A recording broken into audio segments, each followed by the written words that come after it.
Okay, so welcome to today's refresher webinar. I'm realizing that, we're getting close to the end of the year, and I'll have to send out new meeting invites for next year. They are allowing me to keep Zoom for the webinars, which I appreciate because I'm not sure about Teams yet, how it works for these kinds of things. So we'll be continuing on Zoom, and I will set something. I'm going to probably stick to the same day and time on a monthly basis going forward in 2023. So today we're going to look at restlessness and how that can be very common and kind of something, an experience probably most of us experience, especially in meditation. And then the second part will be looking at making space. And I came across a nice little meditation, sort of self-compassion related. So that'll be our second one for today. But first, as we often do, let's pause and just take a moment and check in with yourself. Maybe asking yourself, how are you? How am I doing? Whatever the day has been like for you, flow of activities and events and maybe stress. And just sort of do an internal weather check. As you ask yourself that question, just sort of noticing what pops up.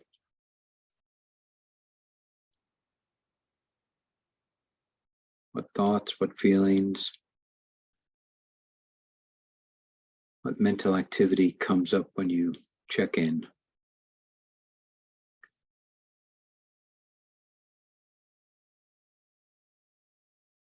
And then dropping down into the body. The body is always a great way to anchor ourselves in the present moment. The body's always in the present, right? So checking in with the body, feeling the body as you're sitting, feeling your feet on the floor, feeling that anchor or groundedness of the body. Taking a couple nice deep breaths, feeling the body breathing.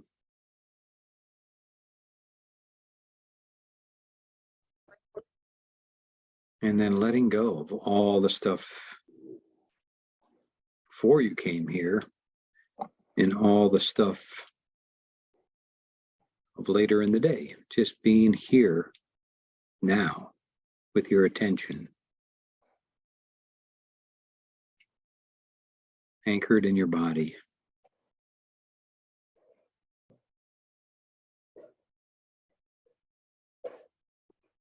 Okay. And opening the eyes if you've had them closed. And that's just a quick pause to get us started. And trying to let it be, in a sense. Last month we talked about letting things be as they arise. So kind of letting thoughts, feelings be as they are, accepting things as they are, accepting what's in the moment, not trying to change anything, but just letting things be. So how are you doing? How's it going? Just open it up and see if there's any questions or comments about your practice. You can either unmute yourself if you'd like to talk or use the chat. This refresher webinar is kind of intended to help us keep our practices going, help us continue to take care of ourselves. Hopefully you're doing something on a daily-ish basis, some sort of formal or informal mindful practices. What do you need? What would help? Please let me know. I'm curious. I am always looking for new stuff and stuff to present, stuff that I think that might be helpful, but honestly, I don't really know without your feedback. So please let me know if you have any thoughts about how it's going, or what do you need, what would help for your own practice. Anyone? I don't know if somebody's trying to talk. Okay. So, first of all, Bud, you have so many different meditations for us and always, spicing it up and new things and new research. So I really appreciate that. And something that I've been focusing on is, how to maintain joy at work. And there's some great articles by the IHI. I don't know if you've read that article. And I'm part of a wellness committee, and we're trying to, find out what the pebbles are that can not turn into boulders, and I really think the mindfulness practice for me, having an awareness of it every day and in many moments of my day. Like I almost didn't come today because I'm working on my eval. Oh, right. And the benefits are due and something else I'm working on. So there's all these stressors coming in, and I actually talked to my manager and we're going to meet another time next week. So that let go of, having to do it today. So just having it on the calendar is so helpful because, I look at my calendar every day and see all the appointments lined up. And so I just want to commend you on the job that you're doing and always wanting to do more. And, you seem to be guided to these different meditations. And, I love the old ones too, so Thank you.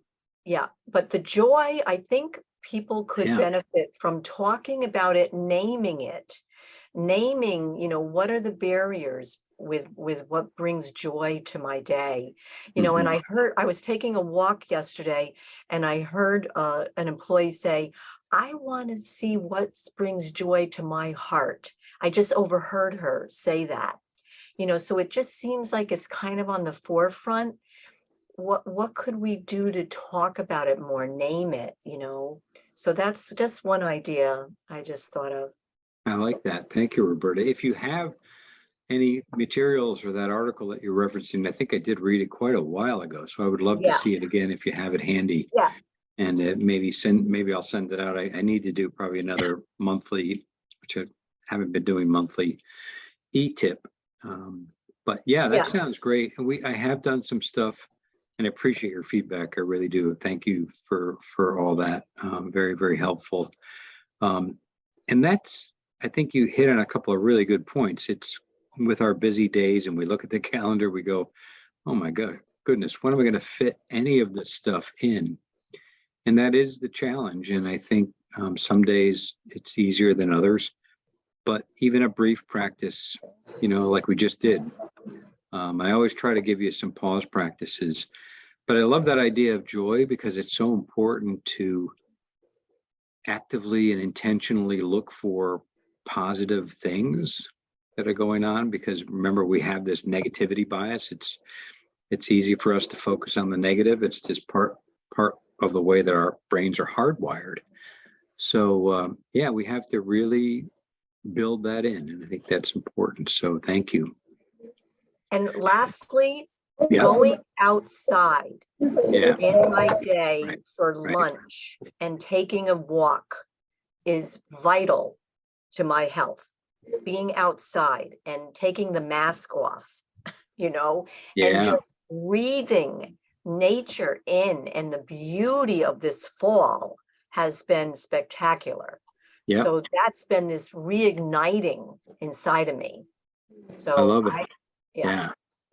In fact, I haven't done too much on nature, but that's a common theme I hear from a lot of people who take the classes, that's one way to reconnect, walking the dog or just getting out for their own walks or just getting outside. But, even looking out a window at nature can be helpful.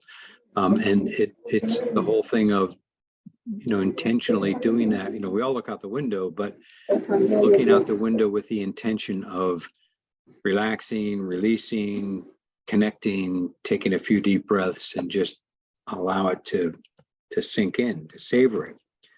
That's another excellent suggestion. Couple of chats, thank you. I try to use these practices daily.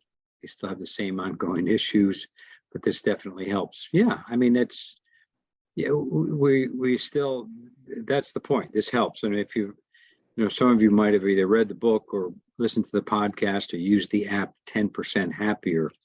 It's kind of the idea is that it's all of this isn't going to completely change things around. It's never going to get rid of all the stress and the difficulties of life, but it gives us that space. And actually, the second part of today's, we'll be talking about that. And the second chat is, I struggle with daily practice. I get derailed often, and that's very common. It's very hard to keep up a regular daily practice. What I can say about that is to try to come up with a time and a place that works for you. Even in my own practice, it ebbs and flows. But what I have found that if I have that regular few minutes, I do it at the beginning of the day, but whatever works for you, when is it, where is it, how are you going to make that commitment to yourself? And sometimes it's with a buddy. And I think Roberta talked about this, having somebody to walk with or having somebody to do something with to kind of share that in your practices. Yeah, it helps if you schedule this time for yourself. It really does. Here's another one. I work from home and just going to the grocery store after work helps. Right. That's a good point. I work from home too most of the time. And it's funny, getting a little, I don't know what it'll be like this winter, but even it feels a little nice just to get out and drive the car a little bit. So yeah, and you can use those opportunities to build in a mindful practice, mindful walking, mindful movement, mindful driving. There's all different ways to integrate it. So,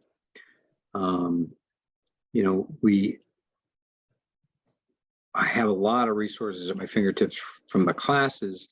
So if you need anything, if you think of anything that would be helpful, let me know. I'm happy to send it your way. Yep, I have a buddy for a year and we walk and talk outside in nature once a week. Good.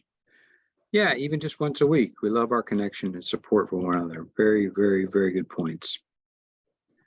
So let me move on. Thank you for that feedback. And so restlessness. Let's talk a little bit about that. Restlessness is a very common obstacle that we all face. We're so wrapped up into doing and getting things done and task oriented and the calendars and the emails and all the rest.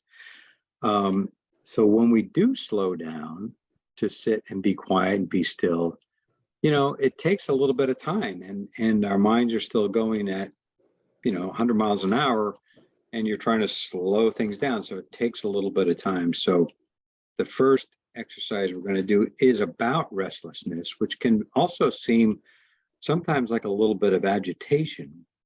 And we might feel it as an agitated energy in the body and almost as if we can't sit still. We're always moving, we're always doing. So the expression of jumping out of one's skin describes this experience.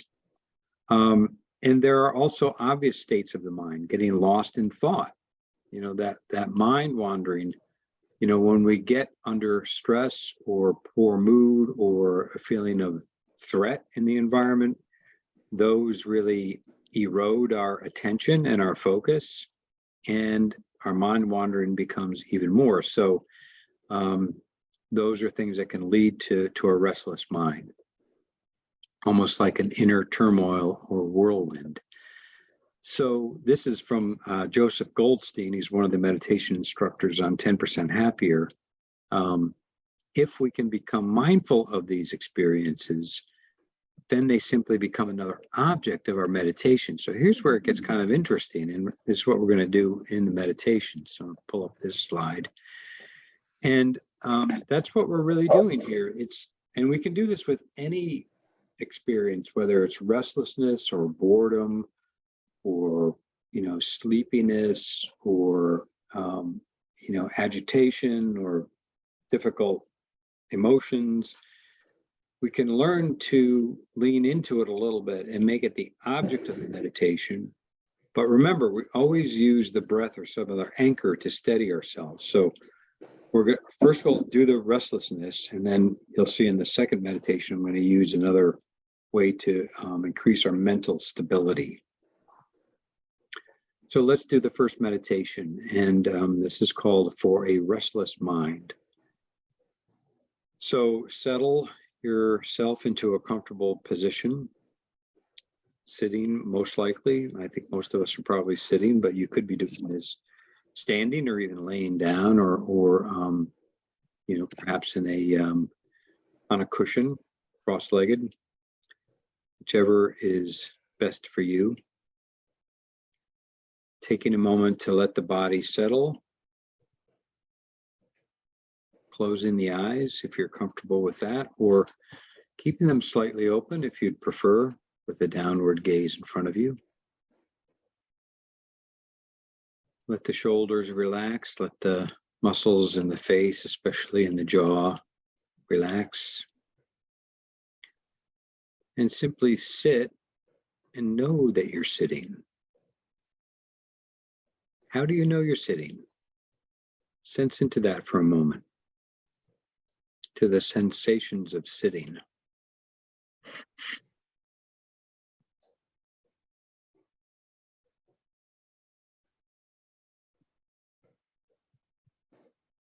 And as you settle into the awareness of the body, become aware of any sensations of the body.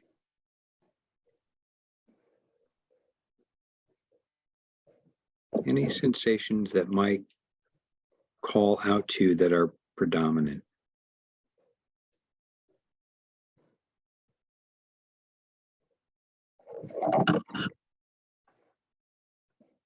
Breathing in, know that you're breathing in. Breathing out, know that you're breathing out.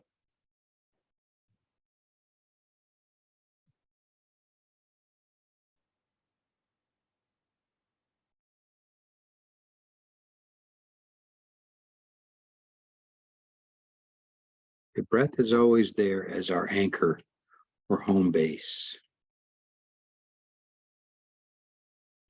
So we practice restlessness by first noting when it's present in the body and in the mind, becoming mindful of the restlessness itself. Here, a soft mental note of restless can be helpful. So when you notice it, just labeling it restless, restless, saying that to yourself.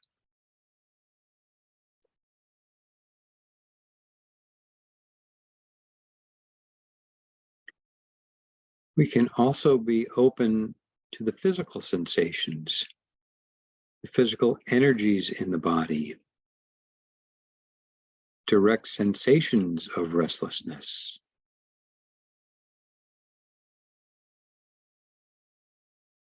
So see if you can just scan and notice any sensations of feeling restless.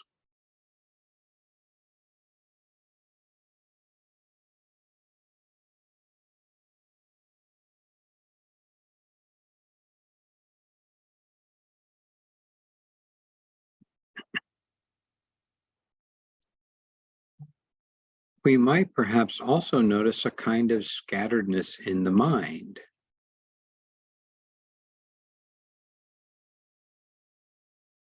Stay mindful of the sensations of restlessness, of agitation.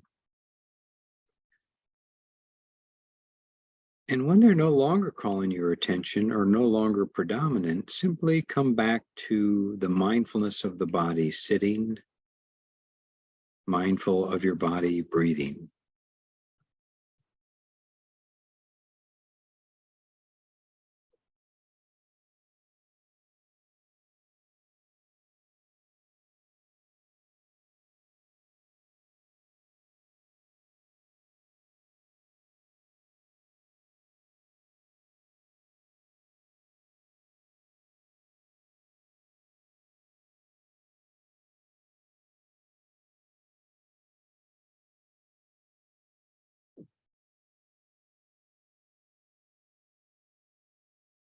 When I leave you with some silence, you might notice it.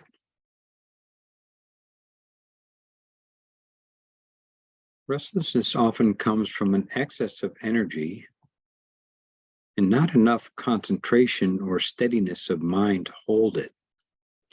It's as if the energy is spilling over the edge of a container.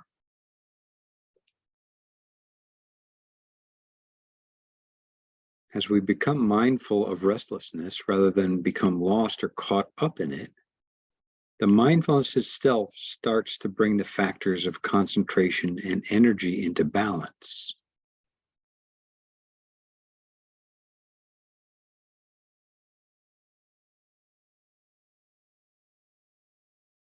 We can settle back and be aware of the whole body and simply notice the whirlwind of physical and mental energy.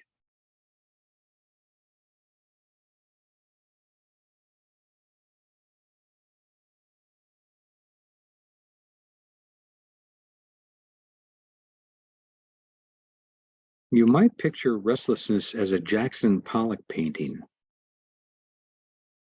And the noting of restlessness is the frame we put around it. The point of the frame is to see the picture more clearly.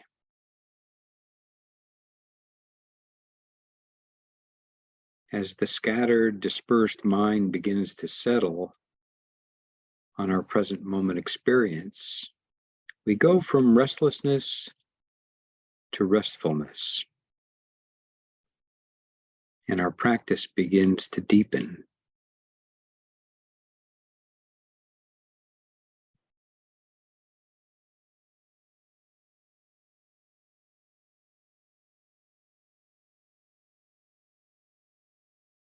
Remember, at any point you can reconnect with the breath, feeling the sensations of this one breath as an anchor to the present moment.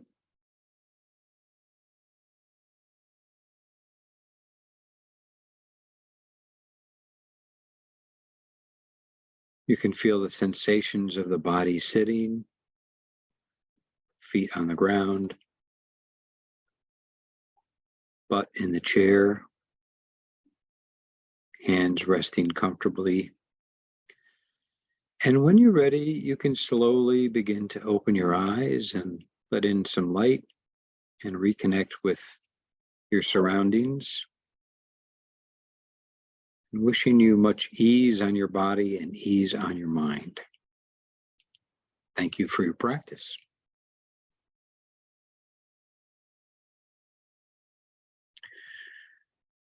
So what did you think? Any comments about that?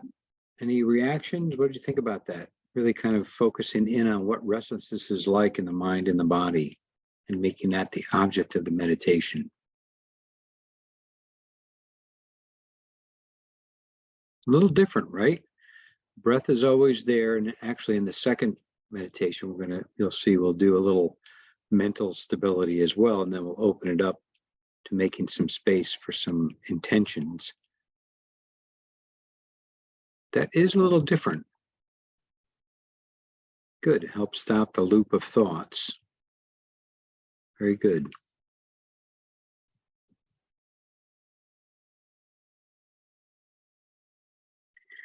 Yeah, moving from restlessness to restfulness.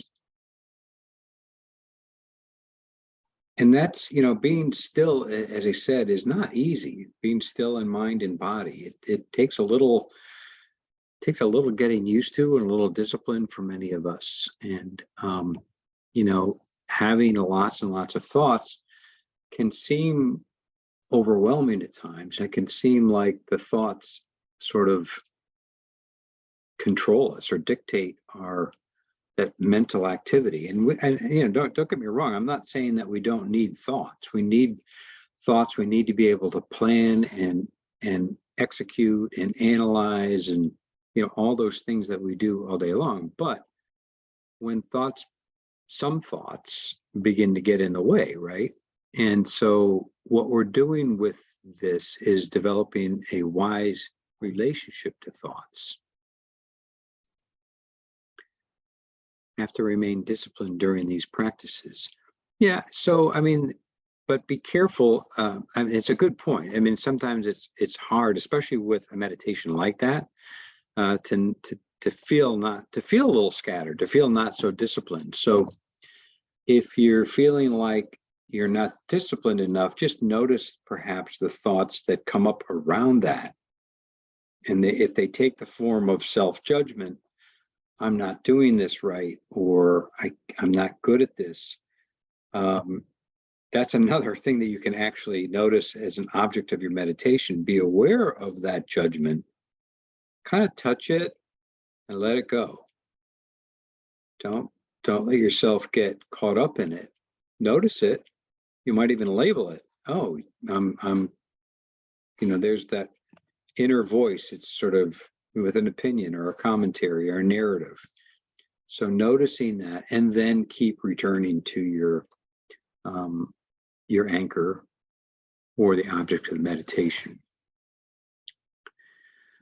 All right, good. So the next point, turning our attention, in a sense, to making space. So this was from a happiness break from the Greater Science, the Greater Good Science Center, which is really quite good. They have a really nice podcast. It's called The Science of Happiness. And they do these happiness breaks. And this was from one of those. And so just quoting the person, Alex Elle, who led this particular meditation, making space for ourselves, giving ourselves permission to let go of self-judgment for a few minutes and approach our need with more compassion.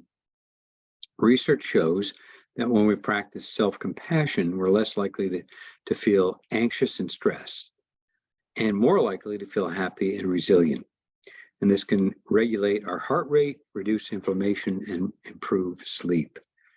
So it's kind of this idea of making space, which is said beautifully by Viktor Frankl, and you've probably seen this before.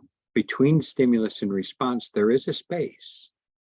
In fact, there's another, makes me think of another quote that I've shared a lot, actually, about finding space, even though our lives are hectic, but finding a peaceful space. And that's what the value, I think, of doing some of these practices.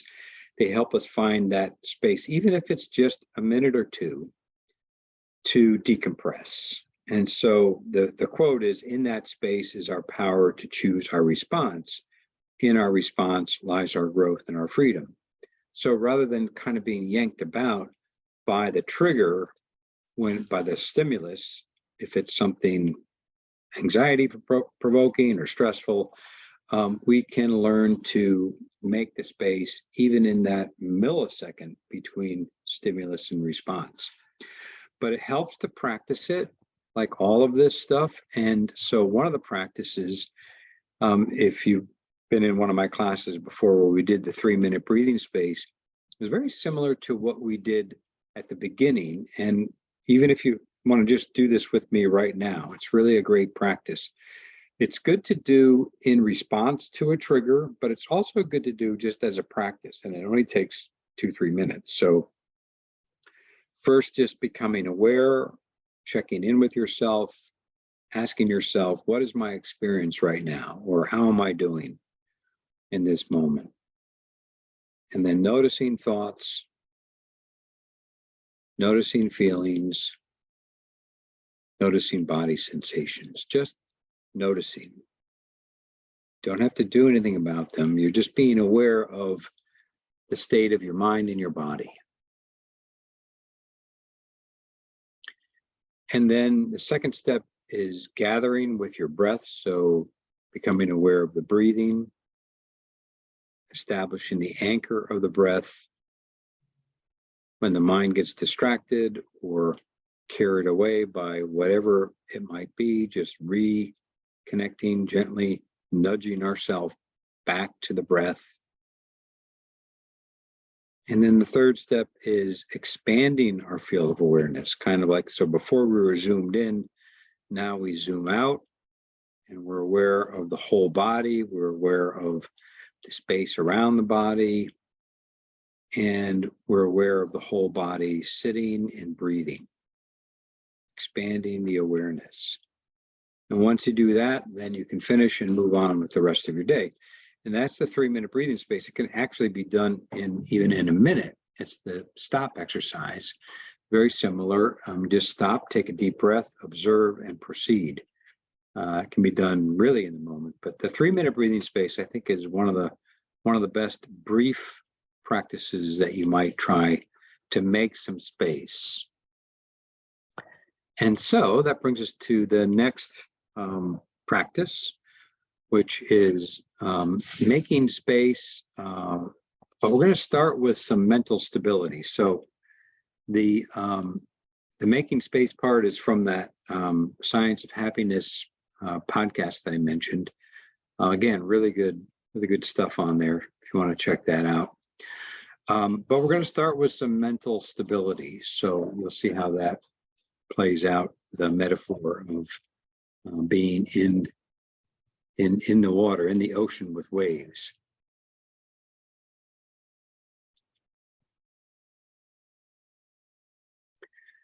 So let's begin again, like we often do, with gathering our attention, feeling the body as it's sitting here, closing the eyes if you wish. That often can help, but sometimes keeping them slightly open is a preference, whatever feels the most safe and comfortable for you. And feeling the body breathing.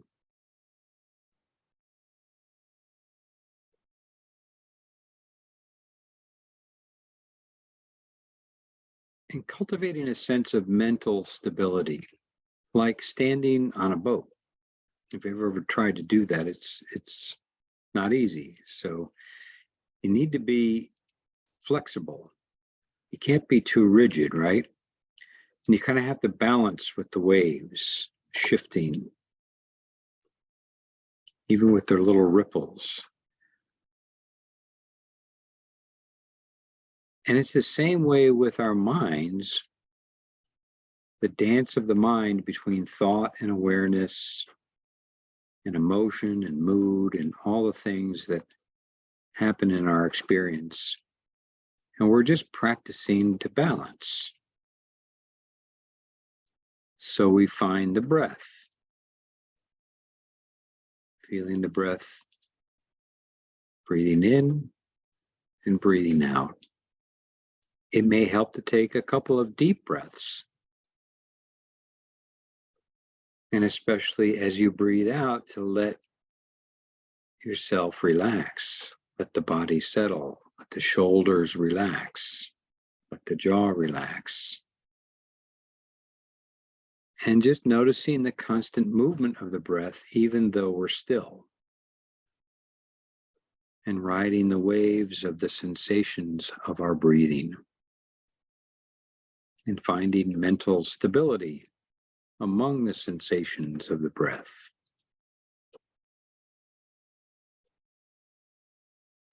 Seeing if you can find this mental poise as we just sit here and feel the breath.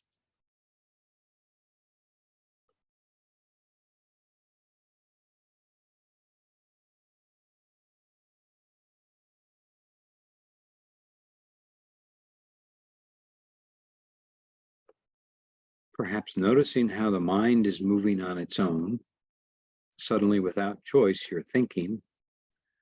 Seeing if you can just notice that, thinking just happening.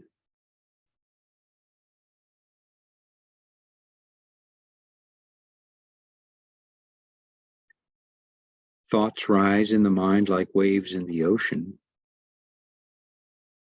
Seeing if you can notice waves of thought rising in the mind. And just catch a wave back again to the breath. Use the mind to bring us back again to the waves of sensations of the breath.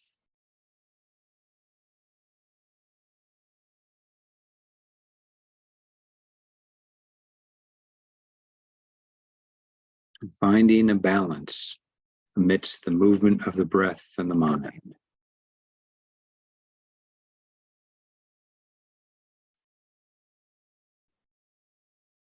discovering balance amidst the chaos, finding our way home to the breath, home to the body.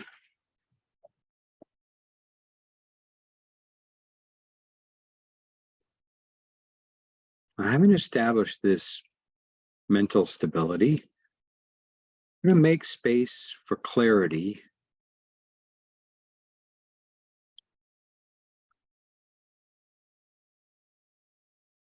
and I'm going to say a few lines. We're going to continue to breathe.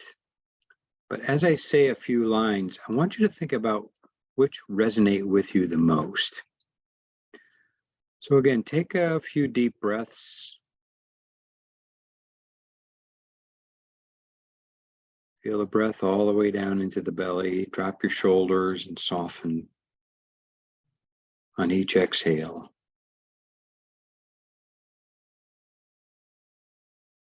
And consider which of these might resonate with you. In the presence of fear, I will make space for courage.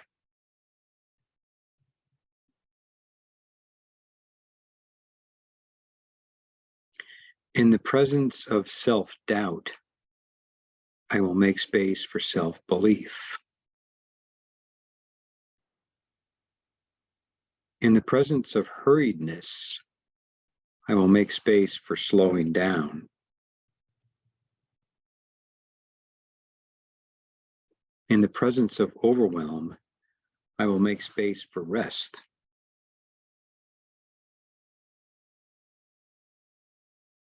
In the presence of overthinking, I will make space for letting go.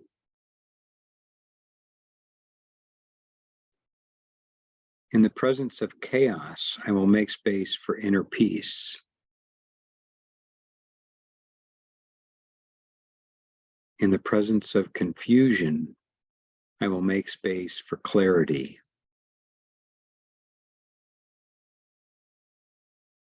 And the last one, in the presence of pain, I will make space for self-compassion. So bring your attention to the line from this meditation that resonates with you the most. Think about all the ways you wish to make space so that you can bloom into the best version of yourself. And perhaps write it down when we're done. Perhaps just a little sticky note or something, reminding yourself to make that space for yourself, to take care of yourself.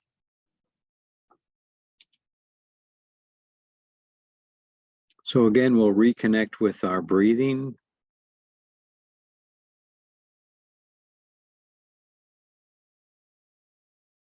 Reconnect with our body. Bringing the body and the breath together.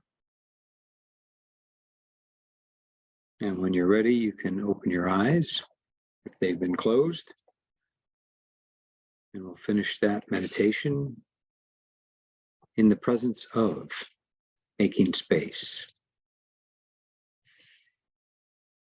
Okay, so how are you? Any thoughts? What did you think of that one? Were you able to kind of latch on to one of those to make space? I'll send this, when I send out the slides, I'll send the practice since I don't have a recording of it. Yes, I will send it out so you'll have it. And it might be something to reconnect with occasionally. You're just looking down that list. There's, some good ones there. In the presence of fear, make space for courage. In the presence of overthinking, make space for letting go. Some of the ones that stand out to me. In the presence of hurriedness, I will make space for slowing down. So again, maybe jot down which one resonated with you, and I will send them out so you can review them again later. And who is the author? So that'll be on the page, but the author is Alex Elle, who is the breathwork coach. If I go back to this quote, Alex Elle on the bottom there, breathwork coach, author, and restorative writing teacher. She just wrote a book, How We Heal. Well, it says it'll be published this November, so I'm not sure if it's out yet, but it may be. So, but yeah, it'll be on the sheet when I send it out with the slides. So thank you all. Here's your home practice. Remember to try to keep it going. Try some formal practice, even if it's only 3 minutes minimum. Whether it's that 3-minute breathing space or just breathing or just taking a few minutes for yourself.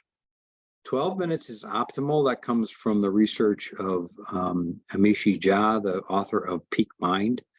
But what she found is even in people in very, very high stress occupations, 12 minutes seems to be the sweet spot.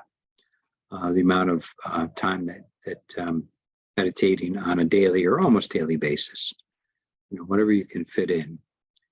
And then, keep that restlessness in mind, kind of notice that, make that sort of something to connect with. Notice when you're feeling restless and allow the body to settle and stabilize, and make space for yourself for one of those intentions. And I'll send those out. Try the 3-minute breathing space. And also, this will be in the slides too, just some other resources, just to remind you of some of the apps. Lots of good stuff on YouTube. I always post these classes on YouTube.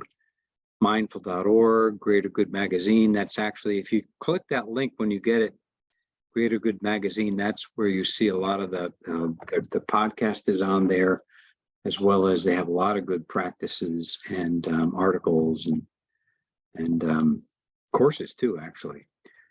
Other than that, there's other podcasts that you might try. So those are always kind of keep it going. We also have our Take 10 phone meditations. We're still doing those 5 days a week. So feel free to use those. Hope you can call in. And we have meditations on our EFR Chief Solutions site. So there's 30 different guided meditations on there. Check those out too. So with that, I'll say thanks and appreciate your time and attention, and let me know if there's anything else that you might like and or I can help with. And thanks for being here. Have a great rest of your day. Thank you so much, Bud. Yes, Bye, thank you, everybody. Bud. Thank you You're very much. Appreciate it. Thanks. Thank Thank you you. all. Yeah. Thanks.